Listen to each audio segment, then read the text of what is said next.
السلام علیکم ګرانو دوستانو، په دې هیله چې تاسو روغ جوړ یاستئ. زه یم ذبیح الله امید او تاسو ګورئ امید سټوډیو. دوستانو اکثره ملګرو له ما څخه پوښتنه وکړه چې څنګه کولی شو په ګیوي سوشل کې کوینونه جمع کړو او څنګه کار پکې کولی شو، د هغې څخه ویډرا څنګه کولی شو. ما هم مناسبه وګڼله چې د ګیوي سوشل اپلیکیشن په باره کې یوه لنډه ویډیو جوړه کړم. نو دوستانو که چیرته تاسو د ګیوي اپلیکیشن نه وي ډاونلوډ کړی او اکاونټ مو هم نه وي جوړ کړی، نو د ویډیو ډسکرپشن کې مې لینک ورکړی دی، په هغې باندې کلیک وکړئ او له پلی سټور څخه یې ډاونلوډ کړئ. د اکاونټ جوړولو لپاره به تاسو ته یوه صفحه راشي. په دې صفحه کې لومړی به دغه ټیک مارک آن کړئ. که چیرته په فیسبوک باندې تاسو اکاونټ جوړوئ نو په کنټینیو ویت فیسبوک، او که چیرته په ګوګل یا په ایمیل باندې جوړوئ نو په کنټینیو ویت ګوګل باندې به کلیک وکړئ. کله مو چې په ګوګل باندې کلیک وکړ نو ستاسو ایمیل ادرس ته به یو او ټي پي کوډ درشي.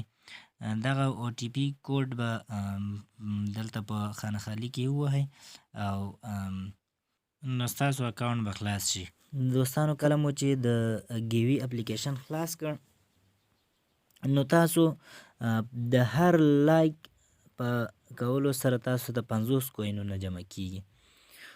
نو چې په هر لایک باندې تاسو کلیک کوئ نو تاسو ته به 50 کوینونه جمع کیږي. تاسو وګورئ دوستانو، زما انټرنیټ لږ کمزوری دی، خو بیا هم لیدل کیږي چې زه په هر یو سټار باندې کلیک کوم، په هر یو سټار یا لایک په سر ماته 50 کوینونه هلته جمع کیږي. تاسو دلته ګورئ چې په دې ځای کې تاسو 40 کوینونو اجازه لرئ. تاسو به دا 40 واړه پوره کړئ. کله چې دا 40 یا د دې ځای څخه تاسو لایکونه پوره کړل نو بیا کولی شئ چې د ویډیو په کتلو سره تاسو خپل لایکونه اضافه کړئ. چې کله مو په دې ځای کلیک وکړه نو دغه اپشن چې دی، په دې اپشن کې موږ کولی شو چې دې سوشل ګیوي سوشل ته خپل عکسونه پورته کړو. نو هر وخت چې ستاسو عکسونه یو چا لایک کړل نو تاسو ته د هر لایک په بدل کې تاسو ته 10 کوینز درکوي.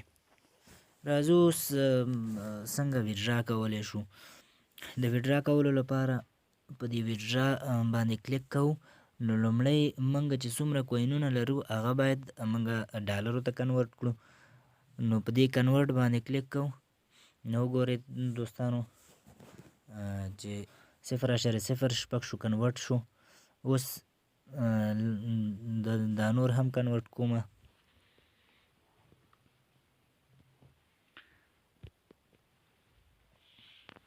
اوس وګورئ دوستانو، ماته د ویډیو آپشن راغلی دی.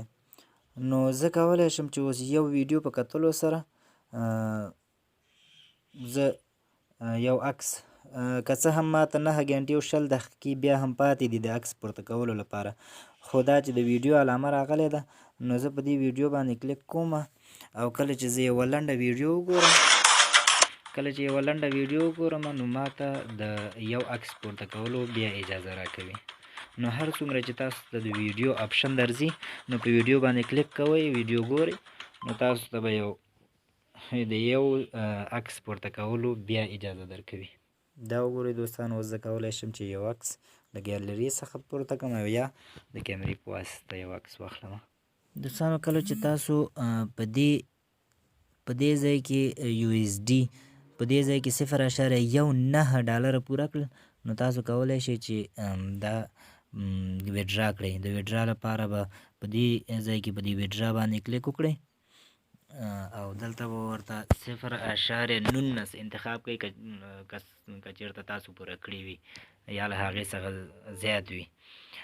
نو کوین بیس به انتخاب کړئ که چېرته د کوین بیس اکاونټ ولرئ، او که د کوین بیس اکاونټ ونه لرئ د پیپال اکاونټ ولرئ. د پیپال لپاره 1.04 ډالره ویډرا کېږي، مینیمم ویډرا ده، یعنې لږ تر لږه ویډرا چې ده 1.04 دی، او له دې څخه زیات هر څومره چې وي تاسو کولی شئ. لایټ کوین والټ لرئ، که چېرته بینانس والټ لرئ، نو چې هر یو والټ لرئ تاسو کولی شئ هماغه والټ ته په خپله اندازه باندې پیسې ولېږئ. نو کوین بیس ته د لیږلو لپاره به تاسو دلته خپل د کوین بیس هغه ایمیل ادرس چې دی هغه به دلته ولیکئ او وروسته به ویډرا اپشن باندې کلیک وکړئ، نو اتومات به ستاسو کوین بیس اکاونټ ته پیسې به درته جمع شي.